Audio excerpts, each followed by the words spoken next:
আলাইকুম ভিউয়ার্স, কেমন আছেন আপনারা সবাই? আশা করছি আল্লাহর রহমতে সবাই ভালো আছেন। আমরাও ভালো আছি আলহামদুলিল্লাহ। তো এই যে গ্যাসের সমস্যার কারণে রান্নাই হচ্ছে না, খুব স্লো গ্যাস।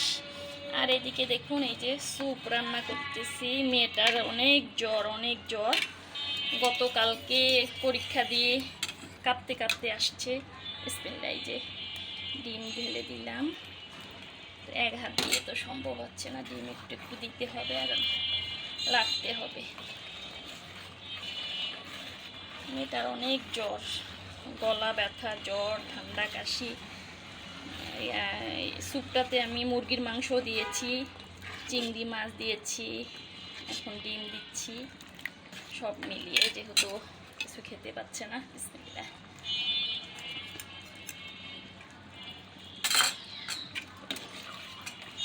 জমাটটা রাখতে হবে ভালো মতন, জমাট বেঁধে যাবে। তো দু একটা পলক আসলেই আমি নেমে ফেলবো। আর এই দেখুন, এদিকে চিংড়ি মাছ ভুনা করছি, এদিকে শাক কুটে রেখেছি। কখন গ্যাসে ফোকাস আসবে, গ্যাসের পাওয়ার বাড়বে, কখন রান্না করব কিছুই বুঝতে পারছি না।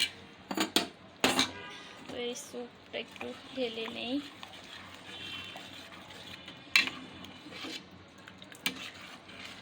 হয়ে গেছে। বিসমিল্লাহ, ঢেলে নিলাম। ঢালবো এইভাবে। বিসমিল্লাহ। আল্লাহ,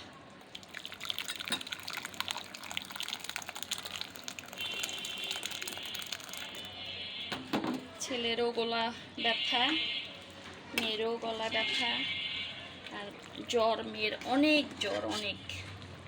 তো ভাবছি যে প্রাথমিক চিকিৎসা করি ঘরে 2-1 দিন, তারপরে নিয়ে যাব ইনশাল্লাহ ডাক্তারের কাছে। এই তো বন্ধুরা, বাচ্চাদের জন্য রেডি করে রেখেছি, ওদের দেব।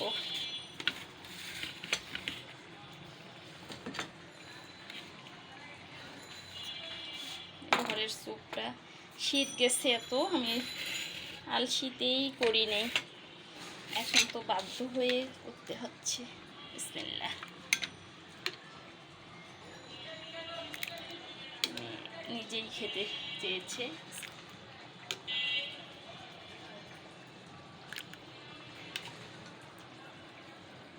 তো ঠিক আছে বন্ধুরা, আমার সাথে থাকবেন, পাশে থাকবেন। ভালো লাগলে অবশ্যই আমার চ্যানেলটাকে লাইক, কমেন্ট, শেয়ার সাথে সাবস্ক্রাইব করে দিবেন। তো ভালো থাকুন সবাই, আল্লাহ সবাইকে ভালো রাখুক, সেই দোয়াই করছি। আল্লাহ হাফেজ, ভালো থাকুন সবাই। আসসালামু আলাইকুম।